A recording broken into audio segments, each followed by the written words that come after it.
বিধানসভার নির্বাচনে এই বছরের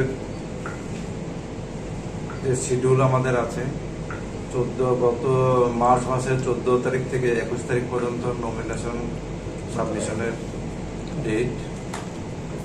এর মধ্যে সকাল 11টা থেকে 3টে অবধি নমিনেশন সাবমিট করা যায়। গত 17 তারিখ অবধি কোনো নমিনেশন জমা পড়েনি।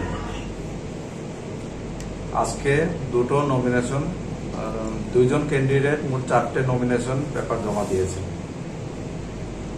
আগামী ভারতীয় জনতা পার্টি থেকে মানিক সাহা এবং কমিউনিস্ট পার্টি অফ ইন্ডিয়ার মার্কসিজমের তরফ থেকে ভানুলাল সাহা জমা দিয়েছে।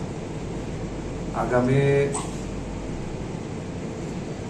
21 তারিখ last date of submission of nomination রয়েছে। এরপর পরের দিন অর্থাৎ 22 তারিখ স্ক্রুটিনি হবে। আর উইথড্রয়াল অফ ক্যান্ডিডেটরা যদি থাকে এটা 24 তারিখ বিকেল 3টার মধ্যে।